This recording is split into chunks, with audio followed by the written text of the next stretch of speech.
When I first met Emily, she was electric. She didn't just walk into a room, she commanded it. Her laugh could make strangers stop mid-conversation, and her sharp wit could leave anyone scrambling to keep up. She wasn't just beautiful, she was magnetic. The kind of person who drew everyone in without even trying. I wasn't immune to it. If anything, I was her biggest fan, captivated by the energy she brought into my life. When we got married, I thought I'd finally found my forever. I envisioned us as an unstoppable duo. Me, the steady anchor, and her, the whirlwind of excitement. It worked for a while, too. Our differences complemented each other, balancing out our individual flaws. But somewhere along the way, that balance shifted. At first, I didn't notice the cracks. They were subtle, easy to dismiss. Emily had always been flirtatious, but it felt harmless. Something that came with her charm, part of the package that made her who she was. She could light up a conversation with anyone, and I always loved that about her. But over time, the harmless became harder to ignore. It started small, a lingering glance at a waiter during dinner, a laugh that felt a little too enthusiastic at someone else's joke. Little things that, on their own, wouldn't mean much, but together started forming a pattern I couldn't unsee. I remember the first time I said something about it. We were at a party, and I caught her in the middle of what looked like a private moment with a guy I didn't know. They weren't touching, but the way they were talking, the way she tilted her head and leaned in, it made my stomach twist. "Emily," I said later that night, when we were alone, "what was that back there?" She looked at me like I'd grown a second head. "What was what?" "You and that guy, you were—" I didn't know how to finish the sentence. "I don't know. You look close," I stammered. She rolled her eyes, her tone dismissive. "Oh, please, don't be ridiculous. He's just a friend." "Just a friend?" That became her go-to defense every time I brought it up. Every time her behavior made me feel like I was competing for her attention. She'd wave it away with a laugh, accusing me of being jealous or insecure. And every time, I backed down, convinced I was overreacting. But the feelings didn't go away. They lingered, gnawing at me in quiet moments, growing louder with every subtle flirtation, every brush-off. Every time I felt like I wasn't enough for her. The worst part wasn't the flirting itself. It was the way Emily handled it, like it was my problem, not hers. She'd laugh off my concerns, turning them into jokes at my expense. "Oh, Ethan, you're so sensitive," she'd say, shaking her head. "It's cute, really cute." That word felt like a slap in the face. My discomfort wasn't cute. It was real, and it was eating away at the foundation of our marriage. But no matter how many times I tried to explain that to her, she never seemed to take it seriously. Over time, I started to wonder if I was the one who was wrong. Maybe I was being too sensitive, too insecure. Maybe Emily was right, and this was just who she was, a social butterfly who thrived on connection. But even if that were true, where did that leave me? I didn't want to be the kind of husband who policed his wife's behavior or told her who she could and couldn't talk to. That wasn't the kind of relationship I wanted.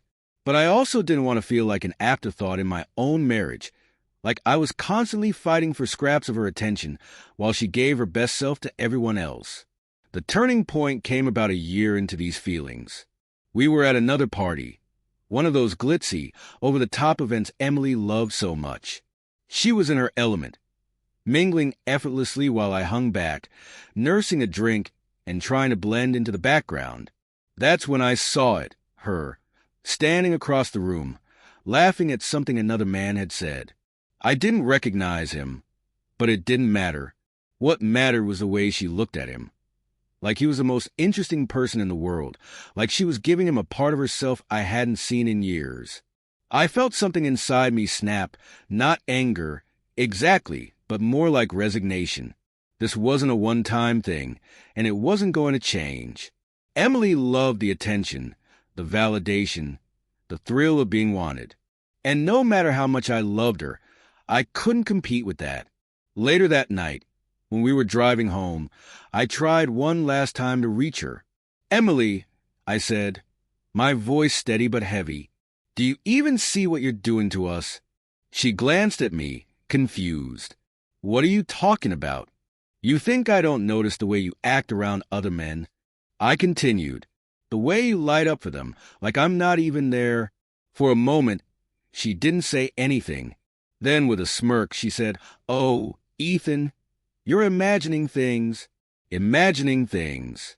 That was the moment I knew Emily wasn't going to change, because she didn't think she needed to. To her, this was all in my head, a problem for me to fix, not her. I didn't say anything else that night. There was nothing left to say. But deep down, I knew our marriage was hanging by a thread, and that I wasn't the one holding the scissors. I should have known the night was going to be a disaster from the moment we arrived. The venue was one of those upscale hotels with chandeliers that looked like they cost more than my entire year's salary when I was starting out. Emily, of course, looked stunning. She wore this emerald green dress that clung to her like it was made just for her, and her hair was styled in that effortless way that took hours to perfect. She was radiant, and she knew it. I, on the other hand, felt like an accessory, like a prop meant to complete the picture of her perfect life. As we stepped into the room, she beamed at the crowd, her eyes scanning the faces like she was scouting her next audience. I stayed close at first, shaking hands and exchanging pleasantries with people I barely knew. But Emily had already drifted into her element. That's how these events usually went. Emily would mingle and I'd stay back, trying to make small talk with someone equally disinterested. But tonight felt different. There was a tension in the air, subtle but undeniable, and it didn't take long to figure out why. It was him. He wasn't anyone I recognized, but it didn't matter. He was tall, well-dressed, and had that self-assured air of someone who had never heard the word no. I saw him standing near the bar, casually leaning against the counter with a drink in his hand, scanning the room like he was sizing up his options. And then his eyes landed on Emily. She noticed him almost immediately, her lips curling into a faint smile as she tucked a strand of hair behind her ear. I'm not sure she even realized she did it. It was one of her tells, a subtle movement that screamed, "Notice me." And notice her, he did. I tried to ignore it at first. Maybe it was nothing. Maybe I was overreacting. But as the night went on, I couldn't shake the feeling that I was watching something unfold in real time, like an inevitability I was powerless to stop. I stood by one of the high tables, sipping my drink and keeping an eye on Emily as she worked the room. She was in her element, laughing and gesturing animatedly, but every so often, her gaze would drift back to the man at the bar. He wasn't just watching her. He was studying her, like she was a puzzle he couldn't wait to solve. When he finally made his move, it felt like slow motion. I watched as he approached her, his confident stride cutting through the crowd. Emily turned to him, her face lighting up in a way that made my stomach twist. They exchanged a few words, and then she laughed, a laugh I hadn't heard in months. One that was full, genuine, and all for him. I clenched my jaw, trying to keep my composure. It wasn't like she was doing anything overtly wrong. They weren't touching, and from a distance, it could have been mistaken for polite conversation. But I knew Emily too well. I knew the tilt of her head, the way her eyes sparkled when she felt truly seen. And right now, she was giving him a version of herself I hadn't seen in a long time. Eventually, I couldn't take it anymore. I walked over, forcing myself to keep my steps even and my expression calm.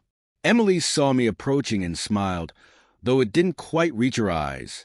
"Ethan, there you are," she said, her tone bright and cheerful, like nothing was wrong. "This is Lucas. He works in PR. Lucas turned to me, extending a hand. "Ethan," he said smoothly, "you've got quite the wife here. She's been telling me all about your business ventures. Impressive stuff." I shook his hand, though the grip felt hollow. "Thanks," I said flatly. The three of us stood there for a moment, an awkward triangle of tension, before Emily broke the silence. "Lucas was just saying he's got some great ideas for expanding your client base," she said, her voice laced with enthusiasm. "You two should talk." I forced a smile. "Maybe later. I was actually hoping to steal you away for a bit, Emily. We haven't had a chance to catch up all night." Her smile faltered just for a second, but she recovered quickly. "Of course," she said, brushing her hand against my arm. "Excuse us, Lucas." As we walked away, I leaned in close, keeping my voice low. "You think I don't see you eyeing him from across the room?" She stopped in her tracks, turning to face me with a smirk that made my blood boil. "Then watch closely," she said, her voice calm but dripping with defiance. "Because I'm about to give him a show." For a moment, I just stared at her, stunned. I'd expected her to deny it, to brush it off like she always did. But this was new. This was a boldness I didn't know she had, and it felt like a slap in the face. I leaned in, my voice cold and steady. "And I'm about to give you a reality check. I'm gone before the music stops." Her smirk faltered just slightly, but she quickly recovered. "Oh, please," she said with a laugh, brushing me off like she always did. "You're not going anywhere." But this time, she was wrong. For the rest of the night, I stayed back, watching as Emily floated through the room like nothing had happened. She was radiant, charming, magnetic as always.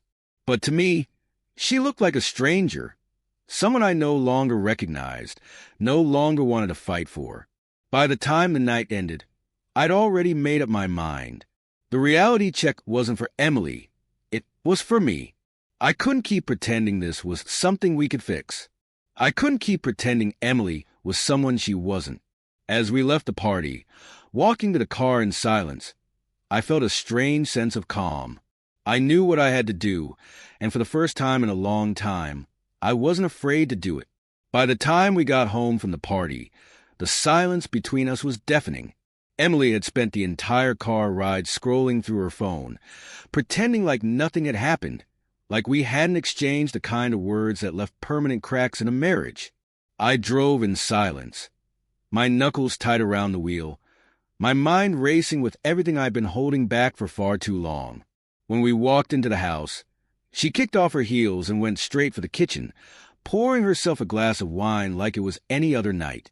I watched her from the doorway, half expecting her to say something, anything, to acknowledge the situation we'd had at the party. But she didn't. Instead, she leaned against the counter, swirling her glass and scrolling through her phone like she didn't have a care in the world. I stood there for a moment, feeling a wave of disbelief. Was this really it? Was this how little she cared about us? About me?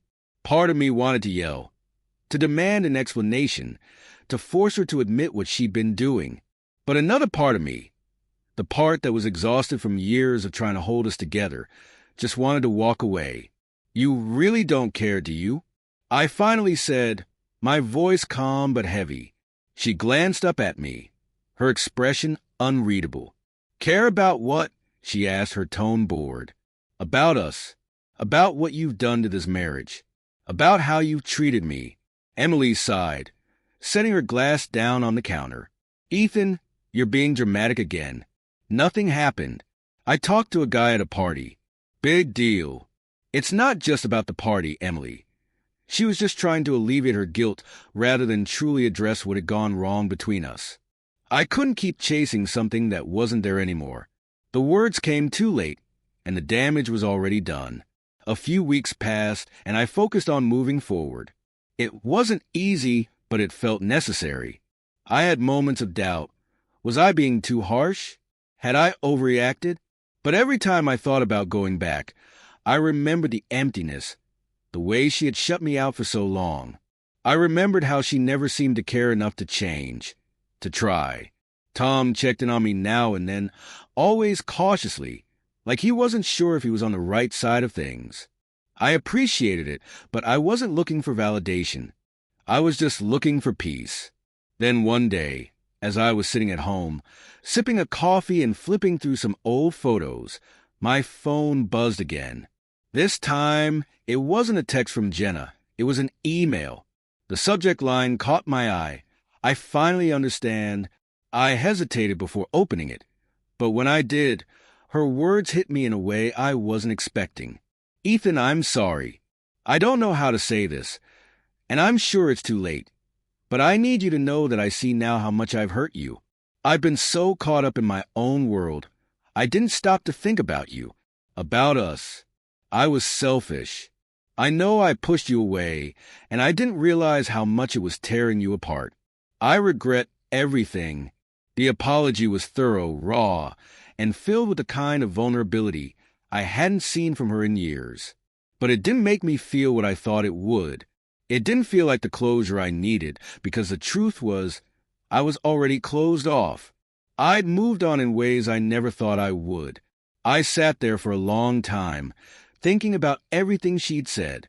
I thought about the years of compromise I'd made, the little things I'd forgiven, the emotional labor I'd put in, trying to fix a marriage that was already broken.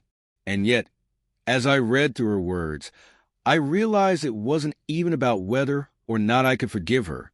It was about accepting that, for me, it was already over. I didn't respond to her email. I didn't need to. I had done all the talking I needed to do years ago.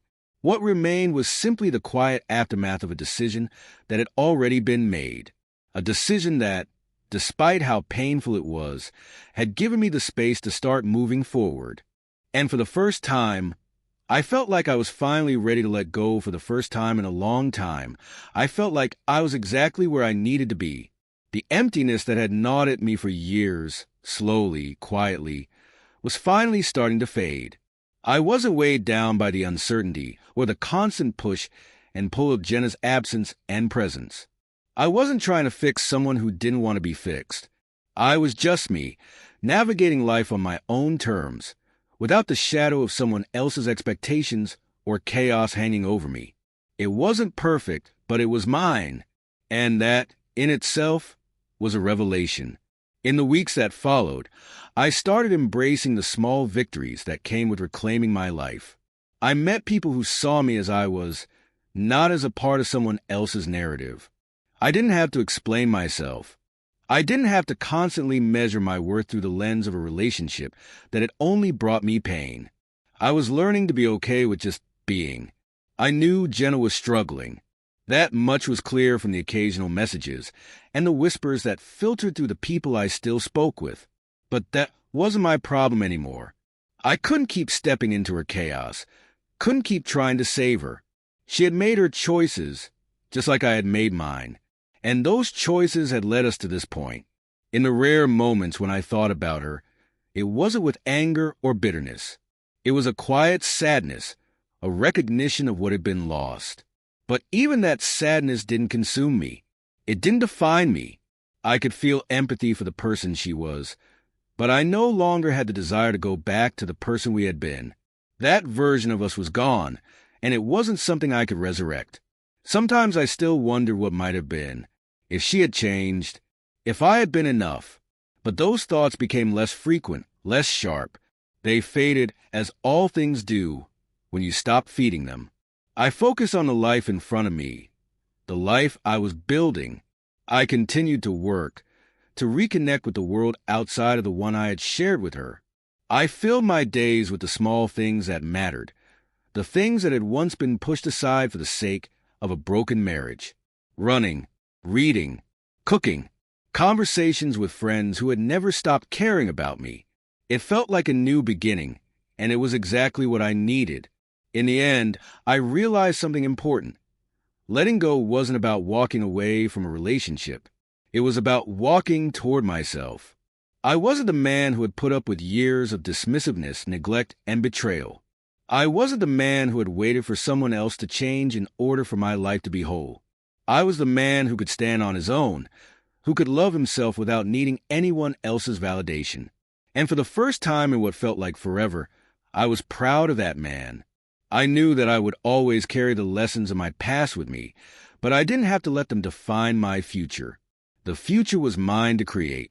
And with each passing day, I was proving to myself that I could.